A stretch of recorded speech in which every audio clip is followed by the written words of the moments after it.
नमस्कार दोस्तों।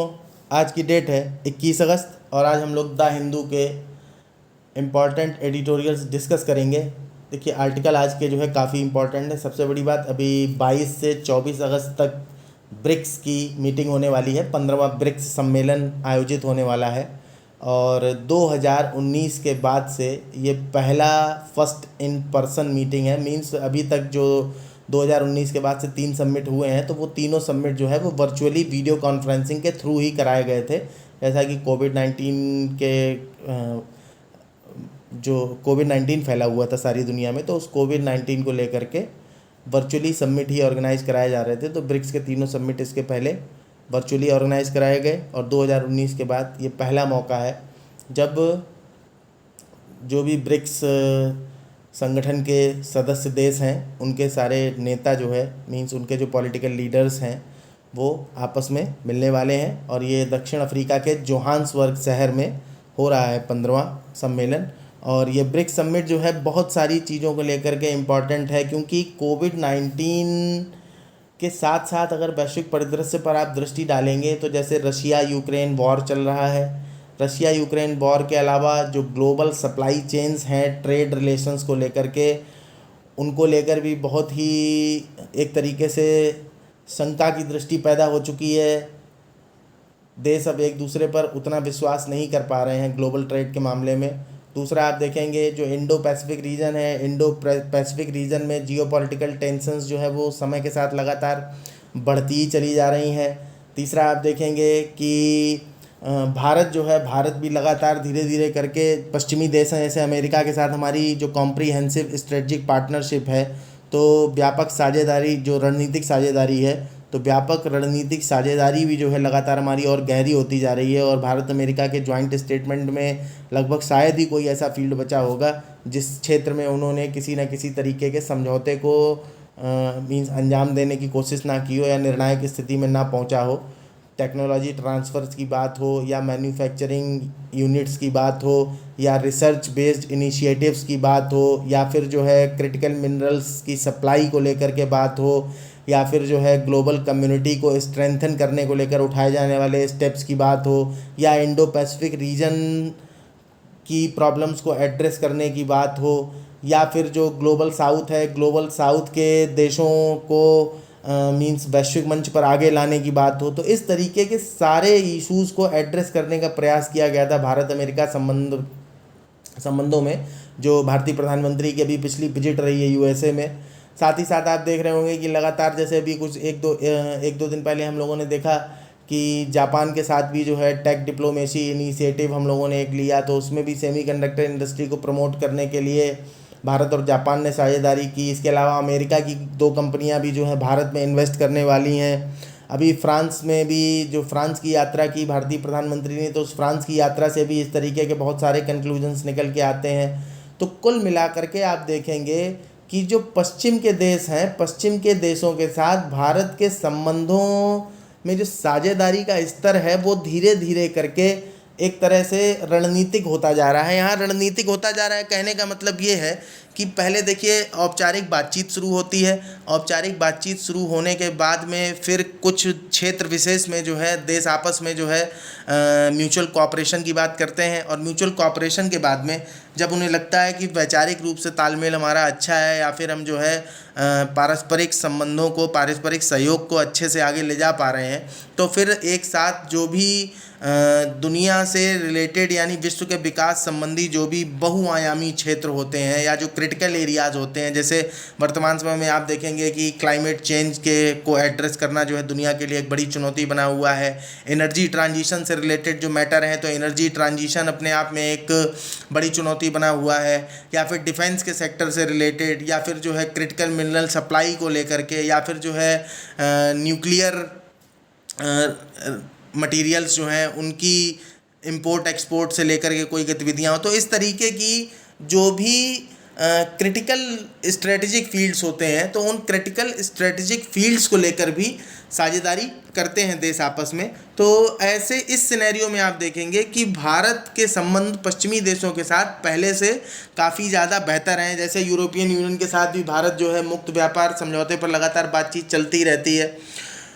तो कुल मिलाकर के भारत के संबंध पहले से बेहतर हुए हैं। वहीं दूसरी तरफ आप देखेंगे कि जो रशिया यूक्रेन संघर्ष है, उस रशिया यूक्रेन संघर्ष ने भी जो है दुनिया में एक बार फिर से उस दो धड़े में बांट दिया है, क्योंकि यूक्रेन जो है नाटो का सदस्य देश बनने की इच्छा प्रकट की थी उन्होंने, और वो बनना चाहते भी हैं। नाटो भी धीरे धीरे करके उन्हें एक्सेप्ट करने वाला था, हालांकि अभी यूक्रेन सदस्य बन नहीं पाया नाटो का, लेकिन फिर भी जो है पश्चिमी देशों ने नाटो के थ्रू यूक्रेन को इस युद्ध में लगातार बहुत ही कहा जा सकता है कि अपने अधिकतम स्तर पर जाकर जो है वो सहायता कर रहे हैं। अधिकतम स्तर मतलब परमाणु बम अभी नहीं दिया है, लेकिन जो है कुल मिलाकर के जितनी उनकी क्षमता है, जैसे नाटो में 49 सदस्य देश हैं, तो आप सोचिए कि 49 सदस्य देश जो हैं वो एक तरीके से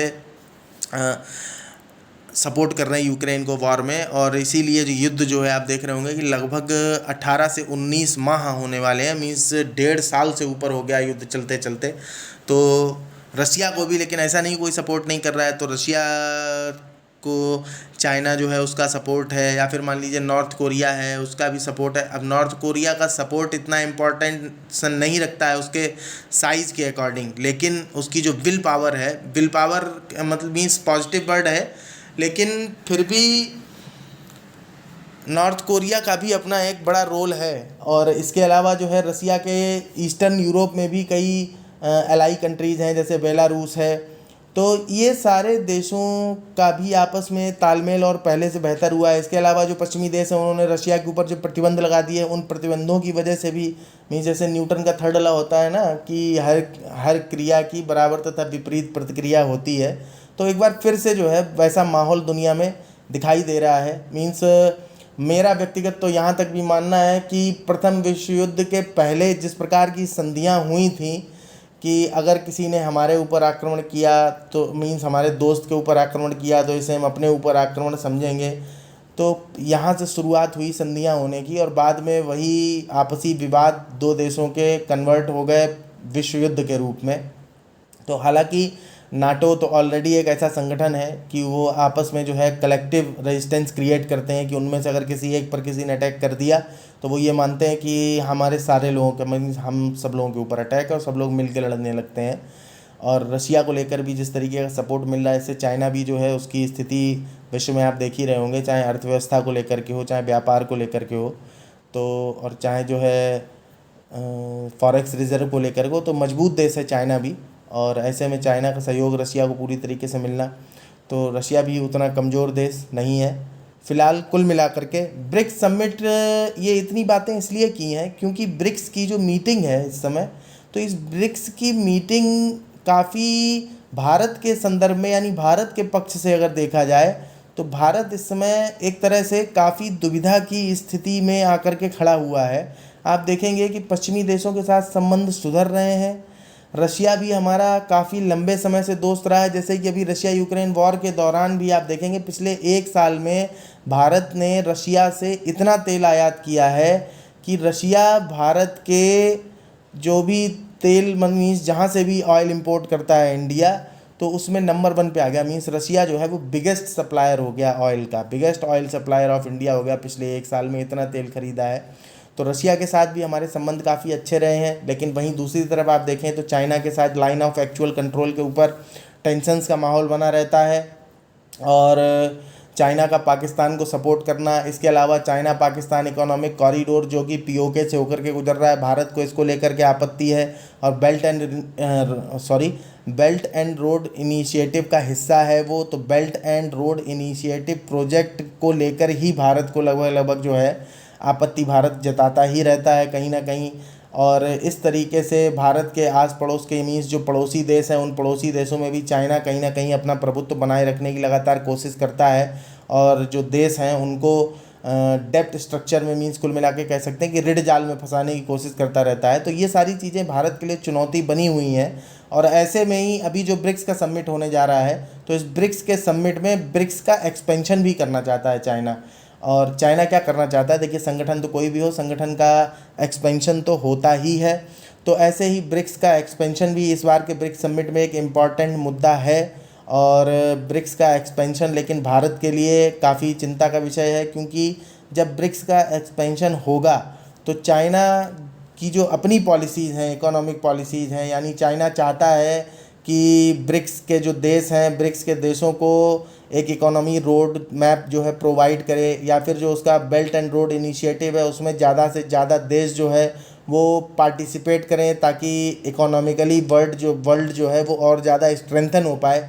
समस्या भारत की क्या होने वाली है? भारत को समस्या ये होने वाली है कि चाइना का इन्फ्लुएंस धीरे धीरे बढ़ता नज़र आ रहा है, और चाइना का इन्फ्लुएंस अगर बढ़ता हुआ नज़र आ रहा है तो भारत का आज तक जो स्टेटस रहा है दुनिया को लेकर के, कि भारत अपनी समृद्ध विरासत, समृद्ध संस्कृति और समृद्ध संस्कृति के जो मूल्य हैं उन मूल्यों को अपनी विदेश नीति में आत्मसात किए हुए है। और एक तरह से देखेंगे आप पूरे इतिहास में, तो भारत ने अपनी भूमिका को सदैव एक न्यायप्रिय और तटस्थ राष्ट्र के रूप में बनाए रखा है, जो आज तक कायम है। और परंतु ऐसे में ये जो चाइना का इन्फ्लुएंस बढ़ने से एक नया वर्ल्ड ऑर्डर जनरेट होता दिखाई दे रहा है, जो वैश्विक द्विध्रुवीय व्यवस्था एक बार फिर से जो है पैदा होती दिखाई दे रही है।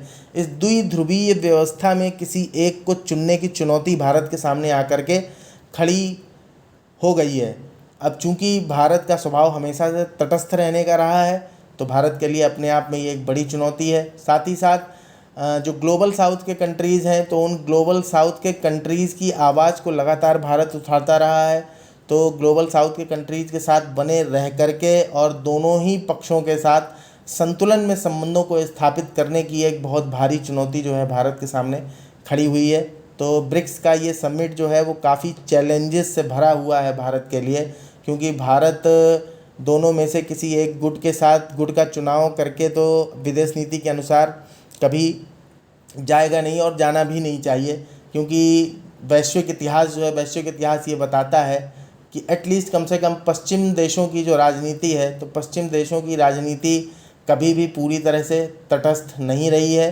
कुल मिलाकर के अंतर्राष्ट्रीय संबंधों में हर राष्ट्र अपने हितों को प्राथमिकता देता है, तो भारत को बिल्कुल अपने हितों को प्राथमिकता देनी चाहिए। लेकिन भारत का एक कोई भी छोटा सा निर्णय मीन्स, अगर मान लीजिए कभी किसी गुट का चुनाव करे भारत, तो इससे वैश्विक जो वर्ल्ड ऑर्डर है, जो नया वर्ल्ड ऑर्डर बनेगा, तो वो वर्ल्ड ऑर्डर बहुत बुरी तरह से अफेक्टेड हो जाएगा। क्योंकि भारत जो है तटस्थ रह करके बहुत लंबे समय से बहुत से देशों की आवाज़ उठाता आया है, तो भारत की भी अपनी एक बहुत महत्वपूर्ण भूमिका रही है। जैसे कि तटस्थ रहने में क्या है कि भारत दोनों समुदायों के बीच एज ए ब्रिज काम कर सकता है ना, कि किसी तरीके की कोई पीस टॉक वगैरह कंडक्ट कराने हो, या फिर जो है ग्लोबल साउथ के जो देश हैं उन ग्लोबल साउथ के देशों को मजबूर करके या फिर उनसे मनमानी तरीके से उनके साथ में इकोनॉमिक आस्पेक्ट्स को लेकर या पॉलिटिकल आस्पेक्ट्स को लेकर डील किया जाए, तो इन चीज़ों से उन्हें बचाने के लिए भी भारत की अपनी एक महत्वपूर्ण भूमिका रहती है। तो इस प्रकार से जो इस बार का ब्रिक्स समिट है वो काफ़ी ज़्यादा चैलेंजिंग है भारत के लिए। कुल मिलाकर के ब्रिक्स की अगर हम बात करें, तो सबसे पहले जो है 2000 के दशक में आप ये कह सकते हैं कि 2006 के आसपास एक गोल्डमैन सैक्स नाम के पेपर में पहली बार जो है ये परिकल्पना दी गई थी कि जो दुनिया की उभरती हुई अर्थव्यवस्थाएं हैं, उन अर्थव्यवस्थाओं को लेकर के एक संगठन बनाया जा सकता है। और इसी परिकल्पना के साथ जो है 2009 में ब्रिक की पहली मीटिंग हुई। उस समय उसमें साउथ अफ्रीका जो है वो शामिल नहीं था। तो 2009 में पहली मीटिंग होती है, और आपको याद होगा कि G20 की स्थापना जो वैश्विक संकट उस समय चल रहा था, फाइनेंशियल क्राइसिस था 2008 में, तो उसी वैश्विक आर्थिक संकट के दौरान ही जो है ब्रिक की भी पहली मीटिंग होती है। और पहली मीटिंग जो है इसको लेकर के यूपीएससी ने पीटी में जो है एक बार स्टेटमेंट पूछा है। तो पहली मीटिंग जो है रशिया के येकेतेरिनबर्ग नाम का शहर था, उस येकेतेरिनबर्ग नाम के शहर में हुई 2009 में। और 2010 में जो है दक्षिण अफ्रीका भी इसमें शामिल हो गया आकर के, और दक्षिण अफ्रीका के शामिल होने के बाद इसका नाम हो गया ब्रिक्स। और 2010 से लगातार जो है इस संगठन की जो बैठक है वो प्रतिवर्ष होती चली आ रही। कुल मिलाकर के इस बार के समिट में 3 चीज़ें और भी खास हैं कि ब्रिक्स के मीटिंग के बाद में एक ब्रिक्स आउटरीच समिट भी होना है, और ब्रिक्स आउटरीच समिट के बाद एक ब्रिक्स प्लस सम्मेलन भी होना है।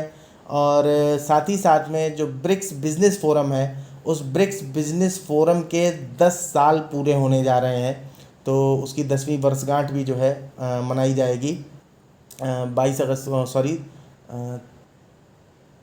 अगस्त को ही मनाई जाएगी। कुल मिलाकर के अगर ब्रिक्स की बात करें तो इम्पॉर्टेंट देश हैं इसमें। तो पहला देश ब्राज़ील है, BR Russia, I India, C China और S साउथ अफ्रीका। तो इस तरीके से ब्रिक्स जो है वो एक महत्वपूर्ण संगठन बन करके उभरा है। कुल मिलाकर के आप इसकी इम्पोर्टेंस अगर समझना चाहें तो इम्पोर्टेंस आप ऐसे समझ सकते हैं कि दुनिया की लगभग 40 से 41% आबादी को कवर करते हैं ये पांचों देश। इसके अलावा नियर अबाउट 25 से 26% GDP जो है ग्लोबल उसको कवर करते हैं, और साथ ही साथ में नियर अबाउट 16% अंतर्राष्ट्रीय व्यापार में हिस्सेदारी है इस संगठन के देशों की। और साथ ही साथ एक और बड़ी महत्वपूर्ण बात है कि यूनाइटेड नेशंस जो संयुक्त राष्ट्र संघ है, इस संयुक्त राष्ट्र संघ की स्थापना द्वितीय विश्व युद्ध के बाद हुई तो इसलिए थी कि राष्ट्रों के जो पारस्परिक वैमनस्य हैं वो समाप्त हो जाएं, या भविष्य में आने वाली ऐसी कोई समस्या जिससे विश्व जो है वो युद्ध की विभीषिका में दोबारा ना जाए, ऐसी चीज़ों को रोकने के लिए संयुक्त राष्ट्र संघ को एक साझा मंच के तौर पर तैयार किया गया था। और साझा मंच के तौर पर तैयार करने के साथ एक बड़ा ही महत्वपूर्ण अंग है संयुक्त राष्ट्र संघ का संयुक्त राष्ट्र सुरक्षा परिषद, यूनाइटेड नेशन सिक्योरिटी काउंसिल। तो यूनाइटेड नेशन सिक्योरिटी काउंसिल के एक्सपेंशन को लेकर के, या उसमें जो 5 स्थायी सदस्य हैं, 10 अस्थायी सदस्य रहते हैं, तो कहते हैं कि स्थायी सदस्यों की संख्या जो है अब बढ़ाने का समय आ गया है, क्योंकि 1945 की वैश्विक व्यवस्था और अब 2023 चल रहा है इस समय, तो 21वीं सदी में जो वैश्विक व्यवस्था है तो दोनों में काफ़ी अंतर आ चुका है, और बहुत से राष्ट्र हैं वो बहुत ज़्यादा महत्वपूर्ण हो चुके हैं, तो उनको भी संयुक्त राष्ट्र सुरक्षा परिषद में स्थायी सदस्य के तौर पर शामिल किया जाना चाहिए। तो इस तरीके की कई सारी पहल जो हैं वो लगातार चलती रहती हैं। जैसे आप देखेंगे जर्मनी है, ब्राज़ील है, इंडिया है और जापान है।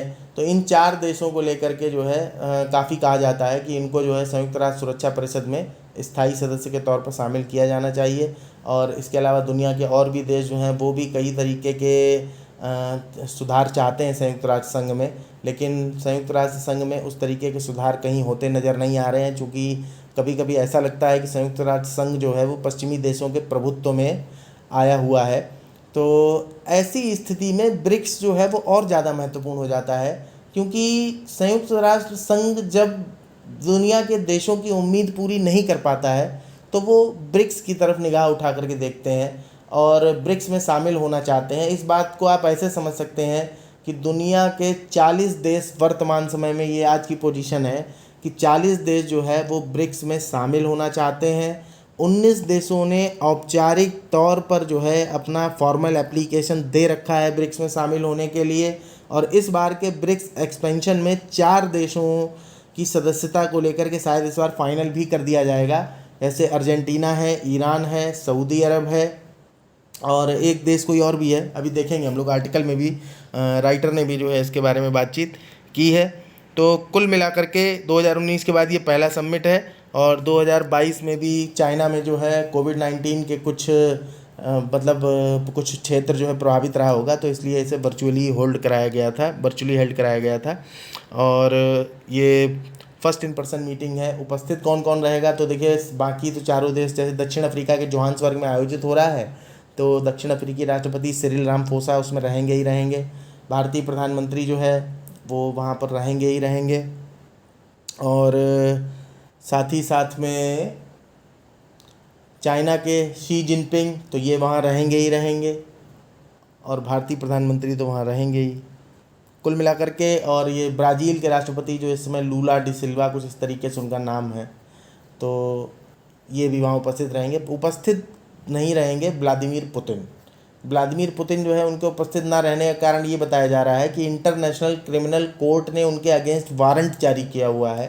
तो दक्षिण अफ्रीका के लिए चैलेंज भरी कंडीशन हो जाती कि पुतिन अगर वहाँ आ जाते तो दक्षिण अफ्रीका इस चीज़ को शायद मैनेज नहीं कर पाता, तो इसलिए व्लादिमीर पुतिन जो है वहाँ नहीं आएंगे। लेकिन हाँ, उनके जो रक्षा मंत्री हैं सरगेई लावरोव, वो उस समिट में एक तरीके से प्रतिनिधि के तौर पर उपस्थित रहेंगे, जो व्लादिमीर पुतिन की तरफ से ब्रिक्स समिट में शामिल होंगे।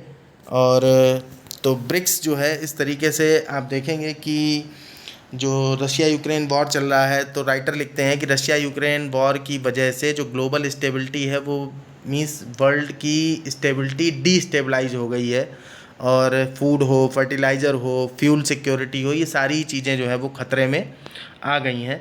कुल मिलाकर के एक तरह से कहीं ना कहीं अब आप देखिए ज़रा, ब्रिक्स के फॉर्मेशन में से एक तो रसिया है, खुद जो है चाइना है, अब उसके बाद इंडिया तो न्यूट्रल हो गया।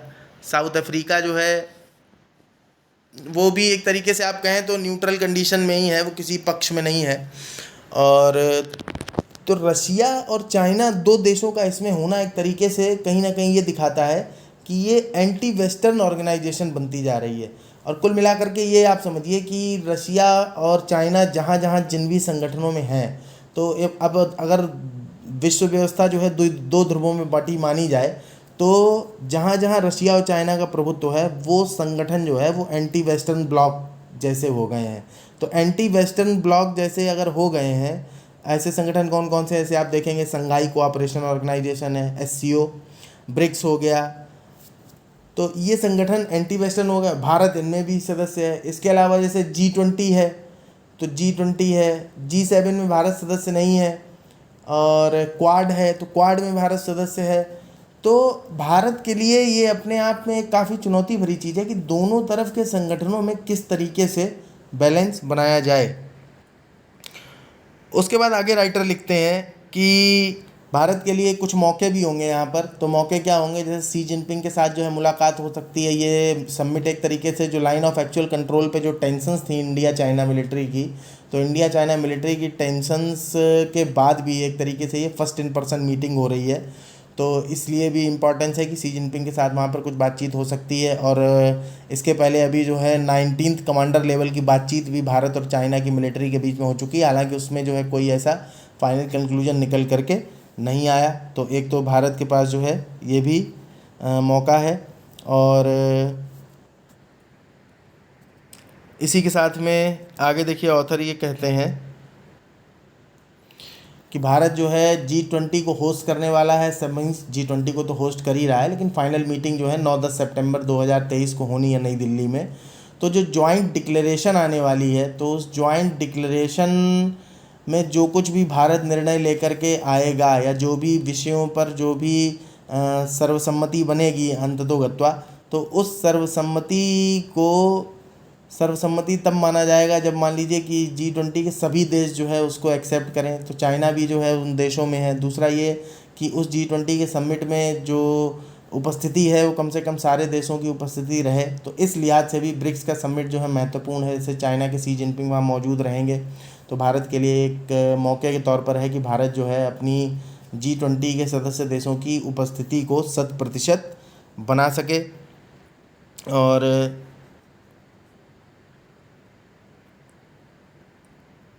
इसके बाद देखिए ऑथर आगे बोलते हैं कि यूक्रेन का मैटर हो, या क्लाइमेट चेंज का मैटर हो, या डेब्ट फाइनेंसिंग का मैटर हो, तो इन सारी चीज़ों पर भी इंडिया जो है बातचीत कर सकता है इन देशों के साथ में। कौन कौन होगा, तो इसके बारे में हमने आपको पहले ही बता चुके हैं। इसके बाद आपको ये भी बता देते हैं कि 22 से 24 अगस्त तो ब्रिक्स के समिट में रहेंगे, उसके बाद ग्रीस की यात्रा पर भी जाएंगे। ऐसा 40 साल बाद जो है कोई भारत का प्रधानमंत्री पहली बार जो है ब्रिक्स के ग्रीस की यात्रा पर जा रहे हैं। और इन 5 देशों के अलावा अफ्रीकन यूनियन के जो 55 देश हैं, उन 55 देशों को साउथ अफ्रीका ने इनवाइट किया हुआ है। इसके अलावा एशिया, साउथ अमेरिका और आइलैंड स्टेट से भी लगभग 20 जो अदर लीडर्स हैं उनको भी इनवाइट किया है। और कुल मिलाकर के जो ग्लोबल साउथ है, उस ग्लोबल साउथ की रिप्रेजेंटेशन को भी मेंटेन करने का प्रयास किया गया है इस 15वें ब्रिक्स समिट में। और इसके बाद आगे देख लीजिए कि क्या क्या एजेंडा में रहने वाला है इस बार के। तो एजेंडा में आप देखेंगे, जैसे ब्रिक्स समिट जो होते चले आ रहे हैं, तो इन ब्रिक्स समिट में अभी तक के जो महत्वपूर्ण आउटकम्स हैं तो उन आउटकम्स में जैसे न्यू डेवलपमेंट बैंक है ब्रिक्स का, तो न्यू डेवलपमेंट बैंक इम्पॉर्टेंट है, मींस एक इम्पॉर्टेंट आउटकम रहा है। या contingency reserve arrangement for currency है कि आकस्मिक जो धन की सहायता पड़ जाए अगर किसी देश को, तो उसके लिए रिजर्व अरेंजमेंट किया जाता है। जैसे नहीं देखते होंगे आप, आईएमएफ जो है बेल आउट के पैकेज, श्रीलंका को बेल आउट पैकेज दे दिया, तो उसी तरीके से आपातकालीन स्थिति के लिए जो सदस्य राष्ट्र हैं उन सदस्य राष्ट्रों के लिए एक तरीके से रिजर्व अरेंजमेंट करके रखा जाता है इसके अंदर। या फिर वैक्सीन और अदर मैटर से related research and development centre जो हैं उनको भी बनाया गया है इस ब्रिक्स समिट के अंदर। और एक तरीके से G7 के अल्टरनेटिव के तौर पर डेवलप कंट्रीज़ क्लब के तौर पर ये संगठन जो है उभर कर आ रहा है। और ये हमने आपको पहले ही बता दिया कि 40 देशों ने जो है इंटरेस्ट दिखाया ज्वाइन करने में, 19 देशों ने फॉर्मली मेंबरशिप के लिए अप्लाई भी किया हुआ है। फ़िलहाल जो है अर्जेंटीना, सऊदी अरब, यूएई और ईरान, ये चारों देशों को इस बार के ब्रिक्स एक्सपेंशन में संभावना है कि इनको ब्रिक्स की सदस्यता दे दी जाए। इसके अलावा जो है यात्रा में निकलने से पहले जो है अभी प्रधानमंत्री मोदी जी की जो है बातचीत भी हुई है ईरान के राष्ट्रपति के साथ में, और उसमें भी संभावना इस बात की है कि ब्रिक्स में सदस्यता को लेकर, ईरान की सदस्यता को लेकर के बातचीत हुई होगी। और क्या क्या डिस्कस होने की संभावना है, तो इंट्रा ट्रेड में एक करेंसी कॉमन जो नेशनल करेंसीज हैं उनका यूज़ करके जो है सारे ब्रिक्स के सदस्य देश जो है वो आपस में व्यापार करें, ये मुद्दा रहेगा। हालांकि ब्रिक्स करेंसी भी एक बड़ा मुद्दा है कि ब्रिक्स जो सदस्य देश हैं वो आपस में एक ब्रिक्स करेंसी बना लें, उस ब्रिक्स करेंसी का इस्तेमाल करें व्यापार में, ताकि जो डॉलर है, डॉलर की डोमिनेशन जो है इंटरनेशनल मार्केट में, डॉलर की डोमिनेशन को ख़त्म किया जा सके। और जोहान्सबर्ग डिक्लेरेशन में एक तरीके से सर्वसम्मति से कोई जो है प्रस्ताव पारित किया जा सके, ये भी एजेंडे में रहेगा। इसके अलावा जो थीम है, थीम देख लीजिए, इम्पॉर्टेंट है, BRICS and Africa, partnership for mutually accelerated growth, sustainable development and inclusive multilateralism. तो ये जो है इस बार की थीम रही है। और इस थीम के तहत भी कई सारे जो है, देखिए ये थीम एक्चुअल में क्या क्या दिखाती है, इसे कई सारे प्रायोरिटी एरियाज़ में कई इनिशिएटिव्स लेने का प्रयास करेगी इस थीम के अंदर ब्रिक्स संगठन। और वो प्रयास क्या होंगे, जैसे equitable and just transition on climate change issues, दूसरा unlocking opportunities through the African continental free trade area, तो जो अपॉर्चुनिटीज़ हैं उनको अनलॉक करना African continental free trade area को क्रिएट करके।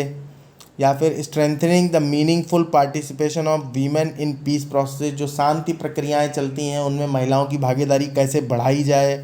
या फिर एक और मुद्दा जो रहेगा वो है Indian officials will also look out for language proposed by China. हाँ, इसमें आप देखिए कि बेल्ट एंड रोड इनिशिएटिव और चाइना का ये एक इनिशिएटिव है न्यू ग्लोबल डेवलपमेंट इनिशिएटिव, जो कि एक इकोनॉमी रोड मैप के तौर पे काम करेगा। तो देखिए संघाई कोऑपरेशन ऑर्गेनाइजेशन जो है एससीओ के समिट में भी 2023 में भारत जो है वो एक बार मना कर चुका है कि हम किसी भी प्रकार के इकोनॉमी रोड मैप पर साइन नहीं करेंगे, क्योंकि ये इकोनॉमी रोड मैप जो हैं वो चाइना की मींस कह सकते हैं कि चाइना के प्रभुत्व को अनावश्यक तौर पर बढ़ाने का, या फिर जो देश हैं उनको डेप्थ स्ट्रक्चर में फंसाने का एक प्रयास है। तो भारत इस प्रकार के किसी भी इकोनॉमिक रोड मैप का समर्थन नहीं करता है, कोई सिग्नेचर नहीं करेगा। तो अगेन इस बार जो है बीजिंग के की इनिशिएटिव्स अगर यहाँ पर लाए जाते हैं तो भारत एक बार फिर से अपने आप को इनसे दूर ही रखेगा। और इतना ही जो है ब्रिक्स के समिट को लेकर के है। तो ब्रिक्स के समिट को लेकर के हम लोगों ने जो है काफ़ी डिटेल में डिस्कस कर लिया है। इसके बाद आज का हमारा दूसरा आर्टिकल जो है वो सुप्रीम कोर्ट ने भी एक हैंडबुक जारी की है जो जेंडर स्टीरियोटाइप्स हैं। जैसे जेंडर स्टीरियोटाइप से मतलब क्या है कि मान लीजिए कि जैसे महिलाएं हैं तो महिलाओं के प्रति विशेष कोई धारणा रखना, पूर्व धारणा बना लेना महिलाओं के बारे में, तो ये एक तरीके से जेंडर स्टीरियोटाइप हो गया। ठीक है कि जैसे लड़कियों का मन बड़ा कोमल होता है, तो ऐसा कुछ नहीं है ना, मीन्स लड़कियों का ही मन कोमल नहीं हो सकता है, किसी और का भी कोमल हो सकता है। ठीक है, या फिर जो है लड़कियां ही अच्छा खाना बना सकती हैं, तो ये एक जेंडर स्टीरियोटाइप है। ठीक है, तो इस तरीके के जेंडर स्टीरियोटाइप्स की एक ग्लोसरी बना करके, मीन्स ऐसे जेंडर स्टीरियोटाइप्स को आइडेंटिफाई करके, और जो जुडिशियल लैंग्वेज होती है, लॉज की जो लैंग्वेज होती है, या फिर जो वर्डिक्ट दिए जाते हैं कोर्ट्स के, उनकी लैंग्वेजेस में इस तरीके के जेंडर स्टीरियोटाइप्स का यूज़ ना किया जाए। तो ऐसे जेंडर स्टीरियोटाइप्स को आइडेंटिफाई करके और उनकी जगह क्या यूज किया जाएगा, तो सुप्रीम कोर्ट ने जो है ऐसी एक हैंडबुक अभी पब्लिश की, और फर्दर जो है जुडिशियल वर्डिक्ट्स में या फिर लॉज के ऐसे इंटरप्रिटेशन में जहाँ भी लिखा जाएगा या बोला जाएगा, तो उन जेंडर स्टीरियोटाइप्स का इस्तेमाल अब नहीं किया जाएगा। तो कुल मिलाकर के इसको आप देखेंगे तो जो राइटर लिखते हैं कि जो आर्केक आइडियाज़ हैं पैट्रियार्कल ओवरटोन्स के, मीन्स जो पुराने विचार हैं, तो पुराने विचार जिनमें पितृसत्ता की झलक आती हो, ठीक, तो पुराने विचार जिनमें पितृसत्ता की झलक आती हो, विशेषतया जो महिला और महिलाओं से संबंधित विषयों को लेकर के इस तरीके के जो विचार हैं पितृसत्तात्मक, उनको पहचान करके एक नई हैंडबुक जिसमें नए वर्ड्स और नए फ्रेजेस इंक्लूड किए गए हैं, बताए गए हैं, जिन्हें लॉयर्स और जजेस जो है कोर्ट में यूज़ करेंगे। तो DY चंद्रचूड़ जो हैं उन्होंने ये बुक जो है एक तरीके से पब्लिश कराई, आप कह सकते हैं इनॉग्रेट की, और उन्होंने इसका फॉरवर्ड लिखा हुआ है और इसका नाम है the handbook on combating gender stereotypes. तो ये बुक जो है वो अपने फॉरवर्ड में लिखते हैं DY चंद्रचूड़ कि इसका एम क्या है, तो इसका एम है to assist the legal community in identifying, understanding and combating stereotypes about women. तो ये हैंडबुक जो है वो जेंडर अनजस्ट टर्म्स को रिप्लेस करेगी, उसकी एक ग्लोसरी मीन्स एक लिस्ट टाइप की आइडेंटिफाई करके बनाई है, और उसकी जगह अल्टरनेटिव वर्ड्स और फ्रेजेस जो है प्रोवाइड कराएगी। तो कम से कम जब याचिकाएं वगैरह लिखी जा रही हो, मीन्स जब प्लीडिंग्स को ड्राफ्ट किया जा रहा हो या ऑर्डर्स लिखे जा रहे हो, जजमेंट्स लिखे जा रहे हो, तो उनमें वो जेंडर अनजस्ट फ्रेजेस जो हैं उनको यूज़ नहीं करना है। तो फिलहाल जुडिशियल डिसीजन मेकिंग या राइटिंग इसमें जो है उनको यूज़ नहीं किया जाएगा। बदला क्या क्या गया ये देख लीजिए।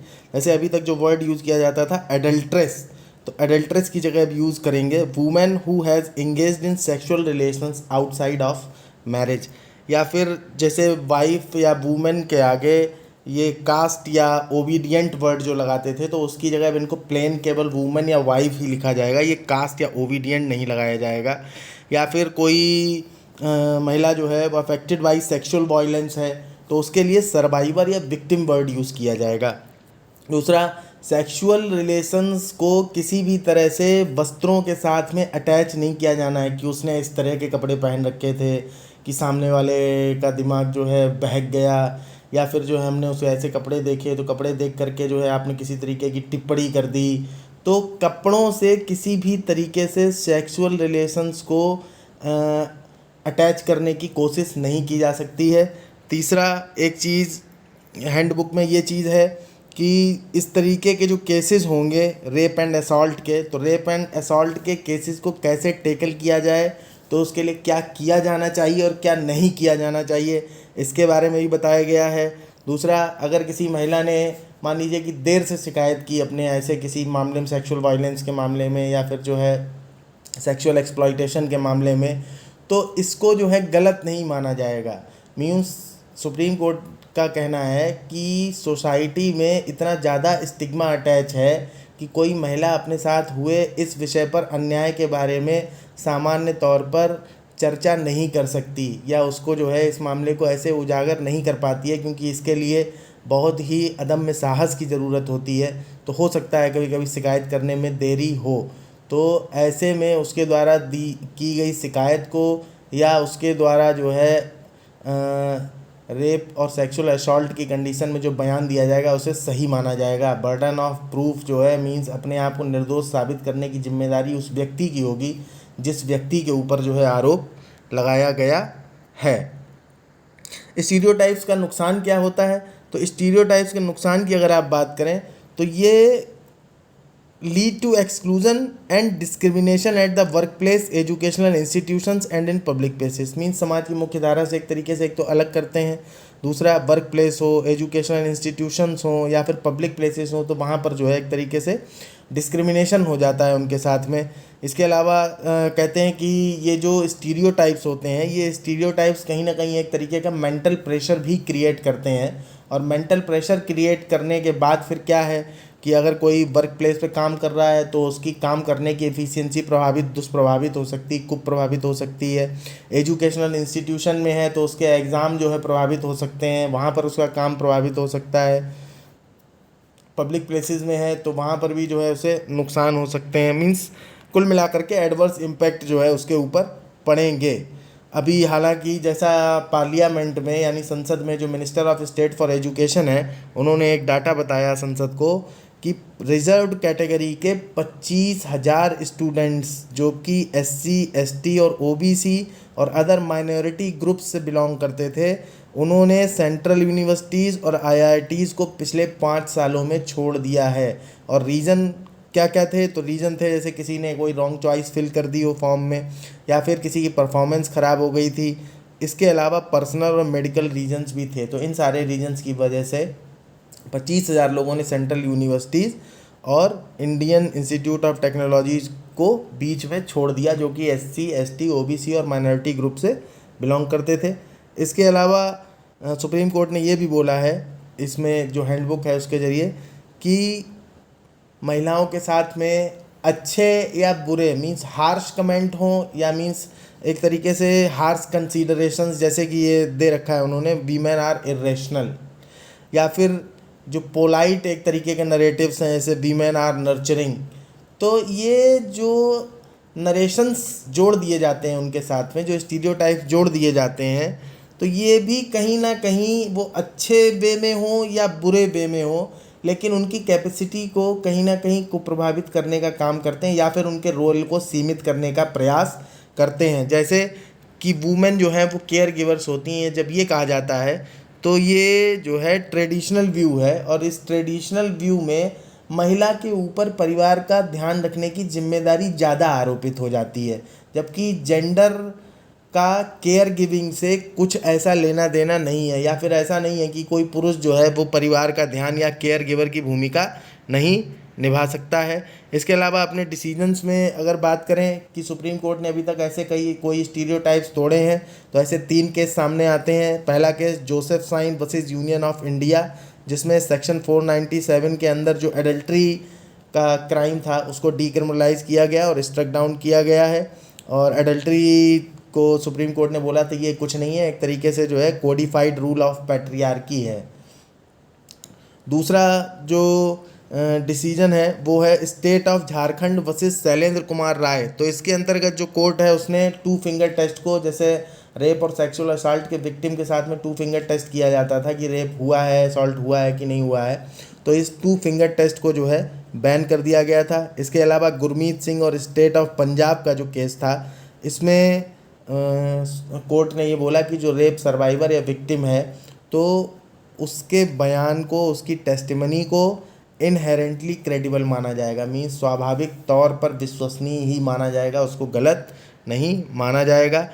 कुल मिलाकर के कंक्लूजन में लास्ट में जो है राइटर बोलते हैं कि क्या इसका प्रभाव होगा समाज पर कुछ, तो समाज पर प्रभाव को लेकर के कहते हैं कि ये अपने आप में एक बहुत ही बड़ा महत्वपूर्ण कदम है। शब्दों में भी अपनी एक शक्ति होती है, शब्दों की भी अपनी एक महत्ता है। शब्दों के उपयोग से जो है भाव और अर्थ दोनों बदल जाते हैं। तो शब्दों के उपयोग को बदलने का ये जो कदम है ये बहुत ही महत्वपूर्ण कदम है। साथ ही साथ एक बार ये भी एक बड़ी अच्छी पहल है कि जो जेंडर स्टीरियोटाइप्स हैं, ऐसे जेंडर स्टीरियोटाइप्स को एटलीस्ट आइडेंटिफाई कर लिया गया है। आइडेंटिफाई कर लिया गया तो ऑब्वियसली जिन्हें जानकारी रहेगी तो वो जहाँ कहीं देखेंगे किसी को यूज़ करते तो टोकेंगे ही। तो जब टोकेंगे तो उसका भी एक तरीके से कहीं ना कहीं पॉजिटिव असर पड़ेगा, और ये जेंडर स्टीरियोटाइप्स जो हैं वो धीरे धीरे करके ख़त्म होते चले जाएंगे। महिलाओं को जो है जज करने में कमी आएगी कम से कम। ऐसे आपने देखा होगा कि स्वच्छ भारत अभियान कि पहले सफाई को लेकर के क्या स्थिति थी और आज के समय में बहुत परिवर्तन आया है लोगों के स्वभाव में। मीन्स लोग चाय पी करके पहले गिलास जो है रेल की पटरी पे फेंक देते थे, लेकिन अगर चाय पी और आप गिलास लेकर के खड़े हैं तो वहाँ पर 2-4 लोग ऐसे ज़रूर मिलेंगे जो सिर्फ यही देख रहे होंगे कि आप गिलास पटरी पर तो नहीं फेंक रहे हैं, और ये चीज़ आप महसूस कर लेंगे। तो जब आप महसूस करेंगे तो आप चुपचाप जा कर के जो हरा और नीला जो डस्टबिन रखे रहते हैं उनमें से जो उपयुक्त होगा उसमें डाल देंगे। तो समाज में वातावरण का निर्माण भी समाज में एक उत्प्रेरक का काम करता है अच्छी चीज़ों के लिए। तो उसी तरीके से ये जो कदम उठाया गया सुप्रीम कोर्ट के द्वारा ये प्रशंसनीय है, और निश्चित रूप से भविष्य में जो भी जेंडर स्टीरियोटाइप्स हैं या लिंग भेदात्मक टिप्पणियां हैं, इन लिंग भेदात्मक टिप्पणियों को निश्चित रूप से इन पर जो है कठोर प्रहार करेगा। तो आज के हमारे डिस्कशन में इतना ही, और वीडियो अगर आपको पसंद आता है तो आप जो है अपने कभी दोस्तों वगैरह को भी रिकमेंड कर सकते हैं। आपको कहीं कोई चीज़ समझने में प्रॉब्लम होती है या मेरे लिए कोई सुझाव या सुधार है तो कमेंट बॉक्स में बता सकते हैं। कोई सहायता चाहते हैं तो कमेंट बॉक्स में बता सकते हैं, और मेल भी कर सकते हैं आप में nirmamsupath@gmail.com। चैनल का नाम है निर्मम सुपथ, ठीक है। तो उसी पर ईमेल आईडी बनी हुई है nirmamsupath@gmail.com। चलिए, अगर चैनल आपने सब्सक्राइब नहीं किया और आपके लिए उपयोगी है वीडियो तो आप चैनल भी सब्सक्राइब कर सकते हैं, क्योंकि आपका चैनल सब्सक्राइब करना हमें मोटिवेट करता है, तो हम फिर और मन से काम करते हैं। वैसे काम तो करते ही हैं। ठीक है, चलिए, नमस्कार, धन्यवाद।